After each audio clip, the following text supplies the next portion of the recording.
I ain't get on here to talk about that much. But some of that shit come with some demonic shit, some dark shit. You feel me? Some of Yeah. that shit, like it get real. We're back with another one, and this clip right here really got people talking. I came across a recent interview from just a few days ago with former NBA player Trey Burke. Yeah, that same Trey Burke a lot of basketball fans remember from back in the day. Ninth pick in the 2013 NBA draft, the Minnesota Timberwolves select Trey Burke from the University of Michigan.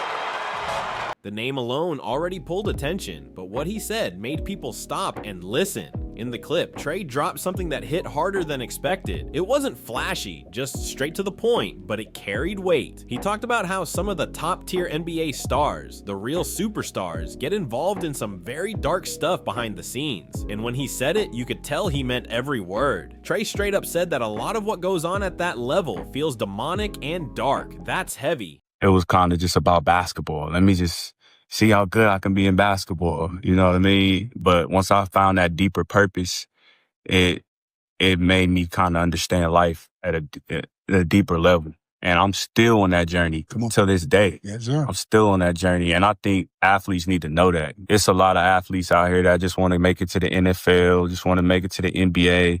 You got Instagram, Facebook, you got so much distractions, and they just looking at the lifestyle, but they don't know what's going on inside of a person. They don't know what's really going on. And right after I finished watching that clip, another video popped up out of nowhere. You know how the algorithm moves. You watch one thing, and suddenly it throws something else from the same lane right at you. This next video claimed that Derrick Rose's injury, yeah, that injury, was actually fake. A wild accusation like that instantly set the comment section on fire. And Derrick Rose's injury goes way back. We're talking around 2011 or 2012, right when he was at the peak of his career, sitting on top of the basketball world. So when that clip popped up, I said, nah, we gotta talk about this. Crazy thing is, I've never really touched on Derrick Rose before, but this theory, people have been whispering about it for years. Even Rashad Jamal has spoken on it, saying the whole injury situation might not have been real either. Now here's where things start getting really strange. When it comes to Derrick Rose, I won't lie, something about that whole situation just doesn't add up. A lot of fans believe Derrick didn't play along with the system. They think he didn't take part in certain rituals or make specific choices that were expected at that level. Man, you made it to the league, bro. It's the whole, like, they don't put the emphasis on it. I feel like we should get, because it's 1%. It's a prestigious fraternity, bro. Like, straight up, it's not. It's just something that ain't easy to do. So I commend everybody. I look at it like everybody in the world who ever played basketball wanted to go to the NBA, bro. Every kid from every state, from across seas, everything. And some of the people that got to do that, bro, it's a small list, bro. It's 1%, bro. So I just feel like it need to be more respect on the guys who they don't look at as the so-called superstars. You know what I mean? Like, yeah, because it's so much going on, bro. Like, and I don't even want to get into all that, but a lot of, like, bro, like, some niggas, bro, some superstars took a different route. I'm gonna be real. Like, real shit. Some superstars took a different route, and I ain't get on here to talk about that much. But some of that shit come with some demonic shit, some dark shit. You feel me? Yeah. Some of that shit, like, it get real. Because of that, some people believe the injury had to be staged to stop him from becoming as big as LeBron James. That's the theory floating around. The idea is that if you wanted to be one of the biggest stars in the league, you had to walk through certain doors, and none of them were easy. Some even say Derrick may have started down one of those paths, but backed out when things got too real. And think about it for a second. No regular guy gets a big triangle tattoo right in the middle of his neck and then suddenly flips the script, choosing Godspeed over that whole image. That switch up after the injury felt off to a lot of people. Yeah, Derrick Rose stayed in the league for years and kept grinding. Respect to that. But let's be real, he never returned to that MVP level dominance again. That's why so many believe the injury was a setup meant to stop him from going even higher. I've got a short clip lined up, pretty sure it's from the Math Hoffa podcast, where Derrick talks about escaping the circus of the NBA. That line alone had me thinking deep, so instead of dragging this intro out, let's get straight into it, because this one has layers. Explain. you have the Grim Reaper on your arm. No. It be the Grim Reaper. No, it ain't that. So yeah. So I love magic.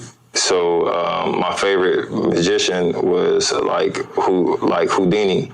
My name Pooh. I conflated Pooh and Dini and put Pooh-Dini. So it was some kids. I was in high school when I got the tat. You know what I'm saying? Like some shit like that. Right. And I ended up doing some shit like that. But that's what I mean, being a part of like what you were just talking about, being a part of the Matrix. Right. I didn't shake out of that shit until after I got hurt. So a lot of people may look at my story and be like, man, he's the biggest what if, blah, blah, blah. You right. What if I didn't get injured? What? I wouldn't have found myself. I still would have been a part of the fucking circus, bro. What is the circus? I mean, going along with the act. Break it down, because okay. You got into that, yeah. All right, let me just tell you. Right. The circus. Only looking up shit that's on Instagram that they feed to you. Mm-hmm. That's the circus. Mm-hmm. Where it's like, oh, Black history, you learn something about Black history, and it's like, oh, I'm about to look this up now. That's the Matrix. And that voice you heard earlier was Trey Burke. His take hits hard. He was a monster at Michigan and held his own in the NBA. He's been in locker rooms. He's been around big names. So when he says things get wicked at the top, it's worth listening. Look at guys like James Harden, Kevin Durant, LeBron James, and Steph Curry. These dudes aren't just players anymore. They're brands. These guys aren't just famous. They've got millions of fans and insane money backing them. Steph is sitting on roughly $300 million, and LeBron is straight up billionaire status. LeBron even has that BAF symbol tattooed on his chest, and that alone gets people asking all kinds of questions. Some folks see that and say, right there, that's proof he picked that door. Now let's keep it real for a second. Derrick Rose was on his way to that same level before everything suddenly fell apart. It's hard for a lot of people to believe that one single injury was enough to stop him like that. Plenty of fans don't think he just got hurt. They believe he was pushed into faking the injury because he didn't want to play along with whatever was going on behind the curtain.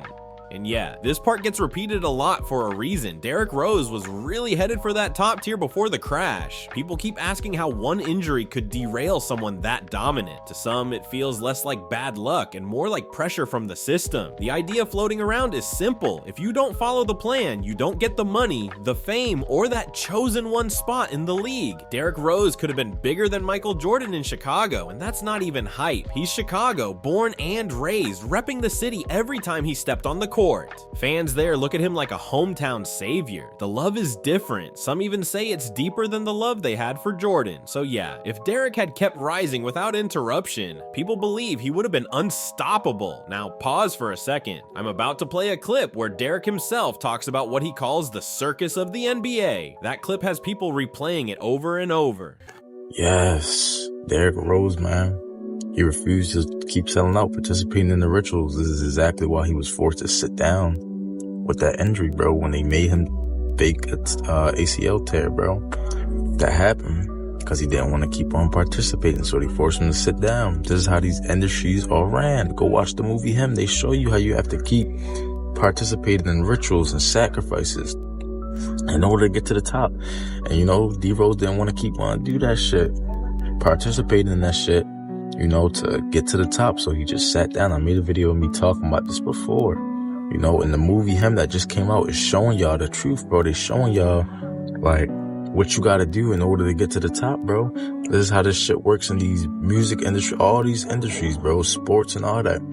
It's not based on talent. Once you get to that position, it's based on how much you're going to sacrifice in the rituals you're going to participate in. So that's what happened with D-Rose, bro. Like, he just wasn't trying to keep on doing that. That's why he retired so early. That's why they made him fake his injury in the league, man. It's just deep, but it's the honest truth, you know. And this is important for people that, you know, thinking about trying to go to the league and shit like that, like trying to be up there in the high rankings. It's a lot of shit you're gonna have to do nowadays, especially how it's ran, man.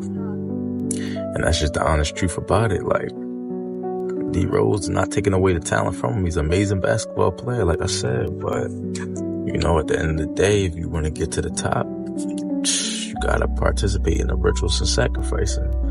And in order to be up there, and he wasn't with that, bro. So did a little bit of what he had to do to get to the league and shit like that and make the money he made, but you know, that's why he just went out with an injury. There's something real in his voice when he says it, like someone who's seen way too much. Before we go further, let's be fair. Plenty of people will say there's no way he faked an injury and that it's just a rumor, and that's valid. But there are also people who believe he was forced into it because he didn't want to be part of certain rituals. Either way, it's wild to even think about.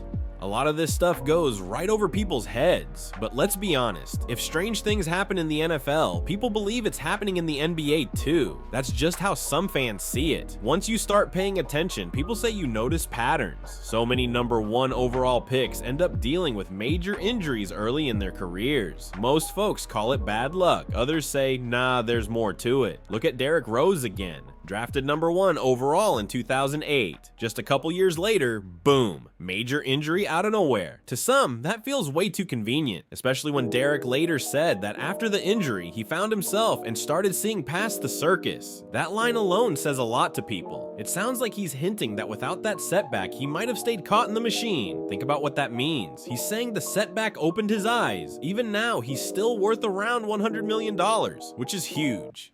I haven't watched none of my games like that. When they was winning championships, nigga, I'm outside. My brother and them tell me come back in when they about to shoot and celebrate. Hey, the game finna end. Wait a minute, rewind it. You ain't watched no Bulls game? They about to win the champion. Hey, go get Pooh. The game about to end. He can't be out. They in. I'm looking through the window. I'm watching my brother and them outside run around in the street. Man, they watch Jordan. Damn. My mama give me a shirt with the newspaper thing on it. I'm like, all right. I ain't know that. Yeah, I know none of that. That's interesting, bro. So you just really just want to come get your work in, get on up out of there. Get out. But for many fans, the bigger question is what really happened back then. But let's be honest, Derrick Rose was on track to be the face of the league. He was lining up to stand toe-to-toe with LeBron James at the very top. His story runs way deeper than most fans ever realize, and lately people keep bringing up Ben Simmons under almost every Derrick Rose clip. The comment sections have been going crazy. Some people say Ben Simmons never sold out. Others think his career path fits the same strange pattern, where you end up with a top talent on the court who suddenly looks scared to even shoot the ball. When you start connecting the dots between Derrick Rose, Ben Simmons, and other early draft stars, it gets hard to ignore. Something odd keeps happening to #1 picks, and people are finally starting to notice it. Now this is where things take a darker turn. During the draft, Ben Simmons was seen doing what many fans call a Masonic-style handshake with Adam Silver, the NBA commissioner. That moment alone raised eyebrows. Then just 2 nights later, tragedy struck. Ben's cousin, Zachary Simmons, who had been celebrating draft night with him, was reportedly hit by an all-black SUV around 3 a.m. and later passed away. The timing shocked a lot of people. For many, it didn't feel random. Others were quick to shut the rumors down, saying Ben Simmons didn't sell out and had nothing to do with anything shady. That's important to say, but the conspiracy crowd took it in a different direction, claiming something darker was at play, even though there is no proof of that. When people go back and watch the footage of that handshake between Ben Simmons and Adam Silver, they say it looks too deliberate. It's not a regular handshake to them. They describe it as clean, intentional, and something meant to be noticed. That idea ties back to what Trey Burke said earlier about the NBA feeling like an elite fraternity. According to that way of thinking, once you're in deep. And if you're trying to rise to the level of guys like Steph Curry, LeBron James, and James Harden, then talent alone isn't enough anymore, at least in the eyes of some fans. They believe there are expectations you're supposed to meet to stay in that circle. That brings up another connection people love to talk about: James Harden and Lil Baby. There was a stretch where those two were everywhere together. One's an NBA superstar, the other a rapper from the streets. Two completely different worlds, yet suddenly inseparable. People couldn't help but wonder what was really going on. Some fans believe Harden was acting like a guide, helping Lil Baby navigate those same industry doors Trey Burke hinted at. Others think they both had some mutual understanding, something they agreed to do together to level up in their own lanes. Either way, to a lot of people watching, it didn't look normal. Then there was that viral moment overseas, possibly in Paris, where Lil Baby looked completely spaced out. The clip spread fast and turned into a meme. You could see James Harden trying to calm him down, saying something like, "Hold on, they trying to take pictures of you." That moment felt off to many people, like something deeper was going on behind the smiles and designer fits. A lot of people remember that old meme from a couple years back when James Harden and Lil Baby were exchanging expensive gifts and showing off that tight friendship. At the time, it looked like goals. Now, when some fans look back, it hits different. In their eyes, Harden is deep in that world. He's done what he needed to do, played his role, and leveled up. When you've got your own shoe line and global deals, people see that as proof you're fully in it. That's how they believe this industry moves. That's why Trey Burke speaking so openly caught so much attention. He's a former NBA player who's been inside that world. When he talked about certain superstars taking a dark route to success, he didn't sugarcoat it at all. He even referenced that old saying from Corey Holcomb, the one people still quote to this day, "You dig?" Yeah, that phrase right there. I can't even say it out loud here, but you already know what he was hinting at. Hearing that come from someone who's actually been in those rooms, seen those faces, and still dares to speak up is crazy. It really ties everything together. Derrick Rose, Ben Simmons, James Harden, all these names linked by the same whispers about fame, pressure, and the real cost of success, at least according to fans watching from the outside. This is some wild stuff to think about, so make sure you like, share, and subscribe to Ballscope right now so you don't miss what's coming next. We've got more heavy topics lined up, and things are only about to get deeper. Peace.